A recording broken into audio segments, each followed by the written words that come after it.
പ്രിയപ്പെട്ടവരെ, നമസ്കാരം. ഇന്നത്തെ കഥയിലേക്ക് ഏവർക്കും സ്വാഗതം. കഥ ഇഷ്ടമായാൽ ഒരു ലൈക്ക് തരാൻ മറക്കല്ലേ. എന്റെ പേര് സുൽഫിക്കർ. വീട്ടിലെല്ലാവരും സുൽഫി എന്ന് വിളിക്കും. വീട്ടിൽ ഉമ്മിച്ചായും വാപ്പിച്ചായും ചേട്ടനും ഒരു അനിയത്തിയും അടങ്ങുന്നതാണ് എന്റെ കുടുംബം. ചേട്ടൻ ഓട്ടോ ഡ്രൈവറാണ്. ഞാൻ പഠിത്തമെല്ലാം കഴിഞ്ഞ് ഒരു ജോലിക്ക് വേണ്ടി ശ്രമിച്ചുകൊണ്ടിരിക്കുന്നു. അനിയത്തി ഡിഗ്രിക്ക് പഠിച്ചുകൊണ്ടിരിക്കുന്നു.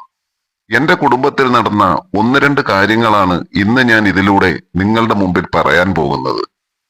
ഒരു ഒന്നൊന്നര വർഷം മുമ്പാണ് പെട്ടെന്നൊരു ദിവസം ഉമ്മിച്ചായ്ക്ക് ലോ പ്രഷർ അടിച്ച് ഒരു വശം തളർന്നു പോയത്. ഇപ്പോൾ ചെറുതായിട്ട് പിടിച്ചു നടക്കും. ടൗണിലുള്ള ഒരു പ്രൈവറ്റ് ഹോസ്പിറ്റലിലാണ് ഉമ്മിച്ചായെ കാണിച്ചുകൊണ്ടിരിക്കുന്നത്. മാസത്തിലും ചെക്കപ്പിന് കൊണ്ടുപോകണം.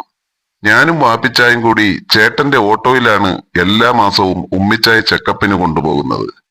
അനിയത്തിക്ക് ഇപ്പോൾ 22 വയസ്സുണ്ട്. അവൾക്ക് നിരവധി വിവാഹാലോചനകൾ വരുന്നുണ്ട്. പക്ഷേ പഠിത്തമെല്ലാം പൂർത്തിയായതിനു ശേഷം മതി നിക്കാഹെന്നാണ് അവൾ പറയുന്നത്. അവളെ കണ്ടു കഴിഞ്ഞാൽ ആരായാലും ഒന്ന് കൊതിക്കും. അത്രയ്ക്ക് നല്ല മൊഞ്ചത്തിയാണ് അവൾ. അങ്ങനെ ഇരിക്കെ ഒരു ദിവസം ഉമ്മിച്ചായി ചെക്കപ്പിന് കൊണ്ടുപോകേണ്ട ദിവസമായി. എനിക്കാണെങ്കിൽ അന്നൊരു ഇന്റർവ്യൂ ഉണ്ട്. ബാപ്പിച്ച പറഞ്ഞു, നീ പൊയ്ക്കോടാ, ഞാൻ കൊണ്ടുപോയിക്കോളാം. എനിക്ക് അന്നേ ദിവസം 10 മണിക്കായിരുന്നു ഇന്റർവ്യൂ. അങ്ങനെ അതിരാവിലെ തന്നെ ഞാൻ എല്ലാം റെഡിയായി ഇന്റർവ്യൂവിന് പോയി. പോയപ്പോൾ വാപ്പിച്ച പറഞ്ഞു, മോനേരാ, ഇന്റർവ്യൂ കഴിഞ്ഞാൽ നീ അവിടെ ഇവിടെയും കറങ്ങി നടക്കാതെ എളുപ്പമിങ്ങി വരണേ. അവള് മാത്രമേ വീട്ടിലുള്ളേ. ഞങ്ങൾ വൈകുന്നേരമാകും ഹോസ്പിറ്റലിൽ നിന്ന് വരാൻ. ഞാൻ തലകുലുക്കിക്കൊണ്ട് യാത്രയായി. ഒരു 12 മണിയായപ്പോഴേക്കും ഇന്റർവ്യൂ എല്ലാം കഴിഞ്ഞ് അവർ അറിയിക്കാമെന്ന് പറഞ്ഞു. ഞാൻ നേരെ വീട്ടിലേക്ക് വെച്ചു പിടിച്ചു.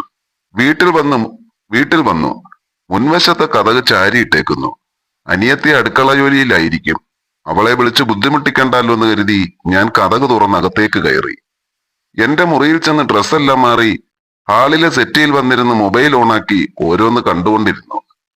കുറച്ചു കഴിഞ്ഞപ്പോഴാണ് ഞാൻ ഒരു കാര്യം ശ്രദ്ധിച്ചത്. അനിയത്തി അടുക്കള ജോലിയിലായിരുന്നിട്ടും ശബ്ദമൊന്നും കേൾക്കാനില്ല. ഫ്രണ്ട് കതകിന് കുറ്റിയിടാതെ ഇവൾ എവിടെ പോയി? ഞാൻ ഓർത്തു. ഞാൻ എഴുന്നേറ്റ് അടുക്കളയിലേക്ക് ചെന്നു. അവിടെ ആരും ഉണ്ടായിരുന്നില്ല. എന്തൊക്കെയോ പാചകം ചെയ്ത് അടച്ചു വെച്ചിരിക്കുന്നു. ഷെടാ, അവളിത് എവിടെ പോയി? ഇനി ബാത്റൂമിലെങ്ങാനും ആണോ? ഞാൻ പോയി നോക്കി. ബാത്റൂമിന്റെ കതക് തുറന്നു തന്നെ കിടക്കുകയാണ്. ഇനിയിപ്പോൾ ആരും ഇല്ലാത്തത് കൊണ്ട് ജോലിയെല്ലാം കഴിഞ്ഞ് അവളിനി മുകളിലത്തെ നിലയിലെ അവിടെ മുറിയിലെങ്ങാനും കിടന്ന് ഉറങ്ങുമായിരിക്കും. ഞാൻ ഓർത്തു. ഞാൻ പതിയെ സ്റ്റെയർ കേസ് കയറി ശബ്ദമുണ്ടാക്കാതെ അവളുടെ മുറിയുടെ അടുത്ത് ചെന്നു. അവിടെ ചെന്നപ്പോൾ അറിയാതെ തന്നെ എന്റെ കാലുകൾ നിശ്ചലമായി. കാരണം അവളുടെ മുറിയിൽ നിന്ന് എന്തോ ഒരു അടക്കിപ്പിടിച്ച ശബ്ദം. ഞാനാകെ പേടിച്ചു. പടച്ചോനെ, ഇനി എന്റെ പെങ്ങളെങ്ങാനും ആരെങ്കിലും. ഹോ, എനിക്കത് ഓർക്കാൻ കൂടി വയ്യ. എന്തും വരട്ടെ എന്ന് കരുതി ഞാൻ കതകിനടുത്തേക്ക് നടന്നു. കതക് ചാരിയിട്ടേ ഉള്ളൂ. റബ്ബേ, വിചാരിച്ചതുപോലൊന്നും സംഭവിക്കരുതേ. ഞാൻ പതിയെ കതകിന്റെ വിടവിൽ കൂടി അകത്തേക്ക് നോക്കി. എനിക്കെന്റെ കണ്ണുകളെ വിശ്വസിക്കാൻ കഴിഞ്ഞില്ല. ഞാൻ കണ്ണുകൾ വെട്ടി നോക്കി. വിചാരിച്ചതുപോലൊന്നുമില്ല. എങ്കിലും ചെറിയ ഒരു മാറ്റം. അകത്ത് വേറെ ആരുമില്ല. അനിയത്തി ഒരു മൊബൈൽ കണ്ടുകൊണ്ട് കട്ടിൽ കിടക്കുകയാണ്. പക്ഷേ ആ കിടത്തയിൽ ഒരു പന്തികേടുണ്ട്. അവളുടെ വലത് കൈ കാണാനില്ല. എനിക്കത് കണ്ടപ്പോൾ ആദ്യം ചിരിയാണ് വന്നത്. നിമിഷങ്ങൾ കഴിഞ്ഞപ്പോൾ എന്റെ രക്തവും തിളയ്ക്കാൻ തുടങ്ങി. അങ്ങനെ അവൾ അറിയാതെ കുറച്ചു നേരം കൂടി ഞാൻ അവിടെ നിന്ന് അത് ദർശിച്ചതിന് ശേഷം ഒന്നും അറിയാതെ നേരെ ഹാളിലേക്ക് ചെന്ന് അവിടെ സോഫയിൽ ഇരിപ്പുറപ്പിച്ചു. ഏകദേശം 1 മണിക്കൂർ കഴിഞ്ഞു കാണും. ഒരു മൂളിപ്പാട്ടും പാടി അനിയത്തി സ്റ്റെപ്പ് ഇറങ്ങി വരുന്നത് ഞാൻ കണ്ടു. ഞാൻ ഒന്നും അറിയാത്തതുപോലെ അവിടെ തന്നെ ഇരുന്ന് മൊബൈലിൽ നോക്കിയിരുന്നു. ആ, ഇക്ക അപ്പോൾ വന്നു. ഞാൻ അവളെ ഒന്ന് നോക്കി. മുഖത്തൊരു ക്ഷീണം. ഞാൻ വന്നിട്ട് കുറച്ചു നേരമായി. നീ എവിടെയായിരുന്നു? അത് പറഞ്ഞപ്പോൾ അവളുടെ മുഖത്തെ ഒരു പതർച്ച ഞാൻ കണ്ടു. ഞാൻ ഞാൻ മുകളിൽ കിടന്നൊന്ന് ഉറങ്ങിപ്പോയിക്ക. ഞാൻ ഇരുത്തിയൊന്ന് മൂളി. ചോറ് വിളമ്പട്ടേക്കാ? ആ, വിളമ്പ്, ഞാൻ പറഞ്ഞു. അവൾ ചോറ് വിളമ്പാനായി അടുക്കളയിലേക്ക് നടന്നു. ഞാൻ ഓർത്തു, കൊച്ചു കള്ളി, ആള് കൊള്ളാമല്ലോ. ആരുമില്ലാത്ത സമയം നോക്കി. സത്യം പറഞ്ഞാൽ ഞാൻ ആദ്യമായിട്ടാണ് അങ്ങനെ ഒരു കാഴ്ച കാണുന്നത് തന്നെ. ഇതൊക്കെ ഇത്രയ്ക്ക് ഉണ്ടായിരുന്നു, ഞാൻ ചിന്തിച്ചു. കാ, ബാ ചോറ് വിളമ്പി, അവൾ അടുക്കളയിൽ നിന്ന് വിളിച്ചു. ഞാൻ എഴുന്നേറ്റ് കൈ കഴുകി ഡൈനിങ് ടേബിളിന്റെ അടുത്ത് പോയി ഇരുന്നു. അവളും കൈ കഴുകി വന്നിരുന്നു. ഞാൻ അവളുടെ മുഖത്തേക്കൊന്ന് നോക്കി. നീ കൈയെല്ലാം നല്ലപോലെ കഴുകിയോ? ഞാൻ ചോദിച്ചു. എന്റെ ചോദ്യം കേട്ട് അവൾ ചെറുതായി ഒന്ന് ഞെട്ടി. എന്നിട്ട് പറഞ്ഞു, അതിന് എന്റെ കയ്യിലൊന്നും ഇല്ലല്ലോ ഇക്കാ. എന്താ ഇക്കാ പതിവില്ലാതെ കൈ നല്ലപോലെ കഴിയുമെന്നൊക്കെ ചോദിച്ചത്? ഏയ് ഒന്നുമില്ല. ഞാൻ പറഞ്ഞത് നമ്മൾ ആഹാരം കഴിക്കുമ്പോ സോപ്പ് നമ്മൾ ആഹാരം കഴിക്കുമ്പോ സോപ്പിട്ട് നല്ലവണ്ണം കൈ കഴുകണം. ഒരു ഡോക്ടർ പറഞ്ഞതാ. അതാ ഞാൻ നിന്നോട് പറഞ്ഞത്. എന്നിട്ട് ഇക്ക സോപ്പിട്ട് കൈ കഴുകിയോ? അവിടെ ചോദ്യം. ആണുങ്ങളുടെ കയ്യിലൊന്നും വലുതായിട്ട് അഴുക്ക് കാണില്ല. സ്ത്രീകളുടെ കൈ അങ്ങനെയല്ല. അവർ അടുക്കളയിലും മറ്റും പല പല ജോലികൾ ചെയ്യുന്നതാ. ഞാൻ അവളുടെ ഒരു സമാധാനത്തിന് വേണ്ടി പറഞ്ഞിട്ട് അവളുടെ മുഖത്തേക്കൊന്ന് പാളി നോക്കി. അവൾ എന്നെ നോക്കി ഒരു ചിരി ചിരിച്ചിട്ട് കുനിഞ്ഞിരുന്ന് ആഹാരം കഴിക്കാൻ തുടങ്ങി. ഊണ് കഴിഞ്ഞ് കൈ കഴുകി ഞാൻ എന്റെ മുറിയിലേക്ക് പോയി. ഒന്ന് മയങ്ങാമെന്ന് വിചാരിച്ച് കട്ടിലിൽ കയറി കിടന്നു. എന്റെ മനസ്സ് മുഴുവൻ നേരത്തെ കണ്ട കാഴ്ചയായിരുന്നു.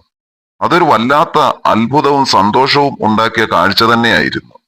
എനിക്കെന്തോ ഒരു വല്ലാത്തതുപോലെയായി. എനിക്കത് എത്രയും പെട്ടെന്ന് കിട്ടണമെന്ന തോന്നൽ എന്നിൽ ഉളവാക്കി. അന്നു മുതൽ എനിക്ക് പല ആഗ്രഹങ്ങളും മനസ്സിൽ തോന്നിത്തുടങ്ങി. ഇനിയും അവളെ ശ്രദ്ധിക്കണം.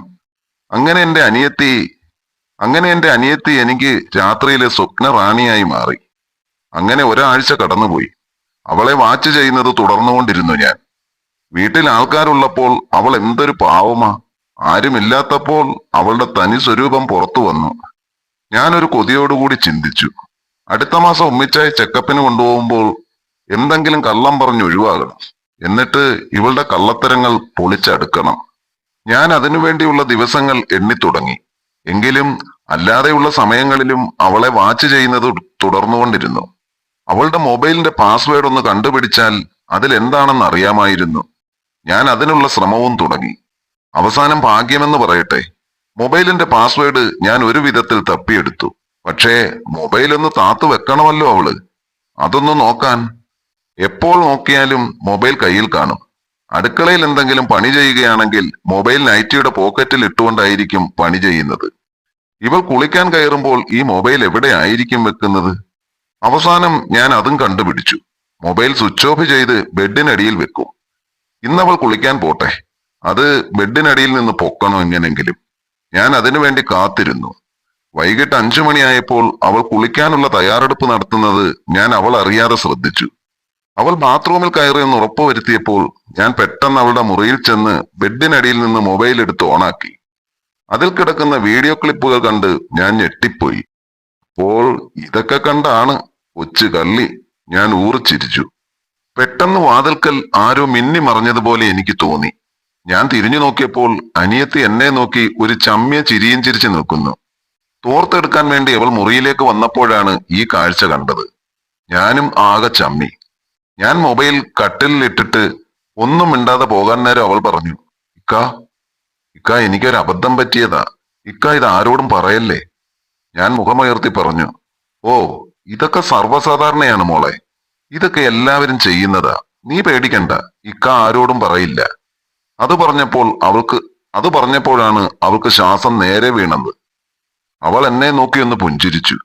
അപ്പോൾ ഞാൻ അവളുടെ അടുത്ത് ചെന്ന് പതിയെ പറഞ്ഞു, പിന്നെ ഇക്കായുടെ എന്തെങ്കിലും ആവശ്യമുണ്ടെങ്കിൽ മോള് പറയാൻ മടിക്കണ്ട കേട്ടോ.